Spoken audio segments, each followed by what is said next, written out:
الكيك اليوم مالحة، شغل فطور أو عشاء خفيف مع كاسة شاي. نكهة الجبنة البيضة مع الزعتر الأخضر غير شكل، بتشهي القلب وبتفتح النفس بشهادة كل من داقها. هلا ما تنسوني من دعمكم بلايك للفيديو ولايك للصفحة وتعليق حلو مثل قلوبكم. التعليق واللايك كتير مهم لحتى تضل الفيديوهات اللي بنزلها وبشارككم إياها توصلكم أول بأول. وخلينا نبلش ونحكي بسم الله ونحضر أطيب وأزكى كيكة.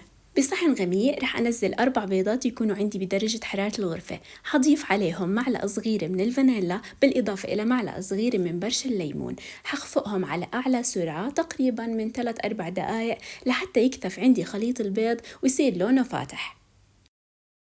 كيف ما عم بتشوفوا مع استمرار الخفق القوام عم بصير كريمي أكتر وبالإضافة إلى إنه كثيف. الخطوة اللي بعدها رح نبلش ننزل الزيوت.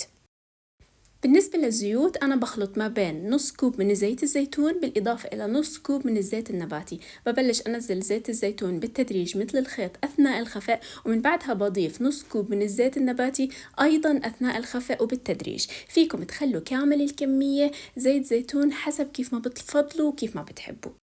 من بعد هيك وأثناء الخفق رح أنزل كوب من اللبن أو الزبادي، ولازم يكون عندي اللبن بدرجة حرارة الغرفة. حاولوا كل المكونات تكون عندي بدرجة حرارة الغرفة. بقلب كتير منيح وبضل عندي آخر خطوة إضافة المواد الجافة. بالنسبة للمواد الجافة رح أضيف ربع معلقة صغيرة من الكربونة بالإضافة إلى معلقة كبيرة من البيكنج باودر، كوبين وربع من الطحين، ورشة صغيرة من الملح. حاولوا نخلوا كل المكونات من قبل. بالمضرب اليدوي بقلبهم تقليبة سريعة من أعلى لأسفل لحتى تختلط كل المكونات. وآخر شي من بعد ما تختلط كل المكونات عندي رح أبلش أضيف آخر خطوة عندي اللي هي الزعتر الأخضر بالإضافة إلى الزيتون والجبنة.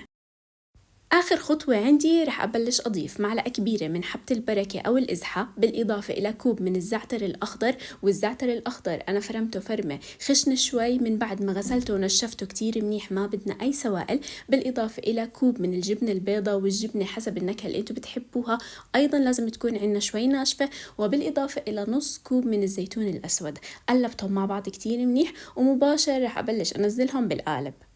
رح أنزلها بقالب دهنته بكمية منيحة من الزبدة. رح أوزع السطح كتير منيح وأساويه. ممكن تضيفوا شوي على الوجه حبة بركة بالإضافة لزعتر أخضر، حبات من الجبنة البيضة بالإضافة إلى الزيتون. هذا الشيء اختياري وبرجع لكم. ومباشرة بدخل القالب على فرن محمى قبل بوقت على الرف الوسط على 180 درجة.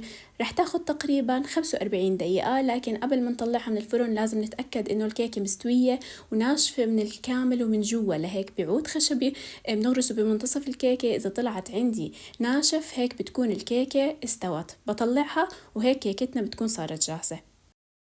سهلة وسريعة وبسيطة وما في أطيب منها مع كاسة شاي. جربوها وادعولي وما تنسوني من دعمكم. وهلا بقدر أحكي لكم صحتين وألف عافية عقلوبكم.